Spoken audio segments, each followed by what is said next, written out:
The Muslim Women's Advisory Group have been meeting with the UK government on many issues since they were set up last year. Issues discussed in this latest meeting with the Community Secretary Hazel Blears included the increasing participation of Muslim women in UK society, a role modelling programme, and also work to look into Islamic theology and the role of women. I established the group just over a year ago.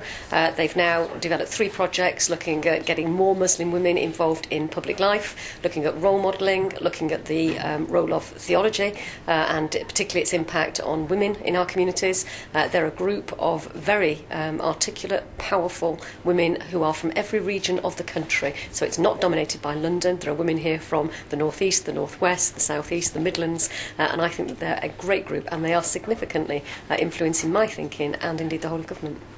In its latest meeting, the group discussed the issue of Gaza and its effects here in Britain. In particular, how the government can work closely with all in Muslim communities to manage and resolve tensions where they arise.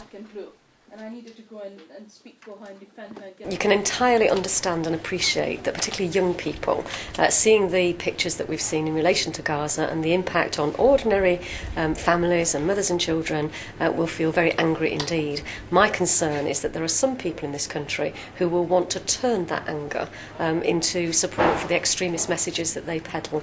I think it's really important that we take the steps that we have done in relation to trying to get a ceasefire, putting in humanitarian aid, making sure that we support people in this country, but also for those young Muslims to know that in a democracy you are entitled to express your view, to be very strong about that, to lobby, to demonstrate, and to say to people like me as politicians, look, we feel very strongly indeed about this, but that is never a justification for turning to violence, and I think that is absolutely where we have to be. Members of the advisory group were happy with the outcome of their latest discussions, especially on the issue of Gaza.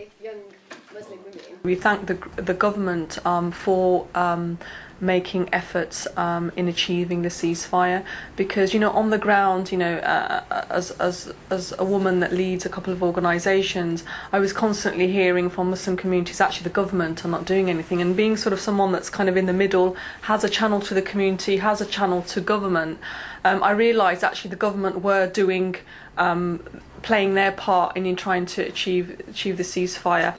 Since the start of events in Gaza, ministers across UK government have been meeting regularly with community representatives to keep them abreast of actions overseas and to listen to their concerns. As efforts continue around securing a long-lasting peace settlement, the discussions will continue.